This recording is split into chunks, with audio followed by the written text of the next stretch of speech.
திருமாவளவன் அவர்கள் இப்போ அவர்களுடைய ஓட்டு பெருசா போயிருக்கு அப்படின்றீங்க.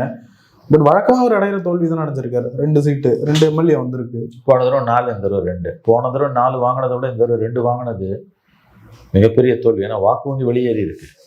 இல்லை சார், வழக்கமா ஏறுறது இறங்குறது அப்படி பார்க்க முடியாதா? நம்பர்ஸை வச்சு பார்க்காதீங்க சார். நம்பர்ஸை வச்சு பார்ப்பது ரொம்ப தவறான பார்வை. ஓட் பேங்க் ஷிஃப்ட் ஆக ஆரம்பிச்சது. அது ரொம்ப முக்கியம். நீங்கள் கவனிக்க வேண்டியது வெறும் எண்ணிக்கை மட்டும் அரசியல் இல்லை. சில நேரங்களில் எண்ணிக்கை முக்கியம், எல்லா நேரங்களிலும் எண்ணிக்கை முக்கியம் அல்ல. அதை நீங்கள் கவனத்தில் வச்சுக்கணும். அவர் ஏன் இப்படி மாற்றி மாற்றி பேசுகிறாருன்னா, இந்த நிலைமைக்கு காரணம் அவருடைய வாக்கு வங்கி அவரை விட்டு நிரந்தரமாக வெளியேறி கொண்டிருக்கிறது. அதுதான் காரணம். ஒருவேளை திருமாவளவன் அவர்கள் அமைச்சரவையில் பங்கு வகித்தால் அது ஃபேரா இருக்குமா? ஃபேரா இருக்காது. என்ன காரணம்? இல்லை, அவரா இல்லை கட்சியா?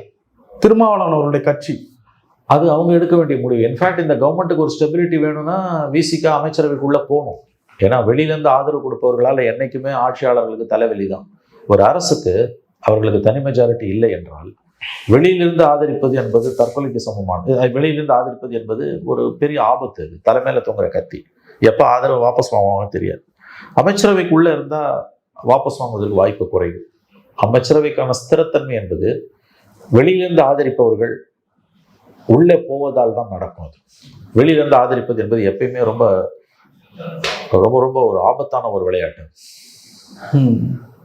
உள்ள இருக்கணும். நீங்க வெளியில இருந்தீங்கன்னா சிக்கல் தான். இல்ல, திமுகவினுடைய கூட்டணியில இருந்து அங்க ஓட்டுகளை வாங்கி இப்படி வந்து போறாரு. இல்ல, இப்ப அவர் அமைச்சரவைக்குள்ள போயிட்டாருன்னா திமுக கூட்டணி உள்ள இருக்க முடியாது. அது உண்மை. இப்ப நாங்க திமுக கூட்டணியில இருக்கோம், அரசை ஆதரிக்கிறோம் அவங்க பேசுறாங்க இடதுசாரிகளும் விசிகாவும். ஒருவேளை அமைச்சரவைக்குள்ள இவர்கள் போவார்களே ஆனால் லெப்ட் போவாது.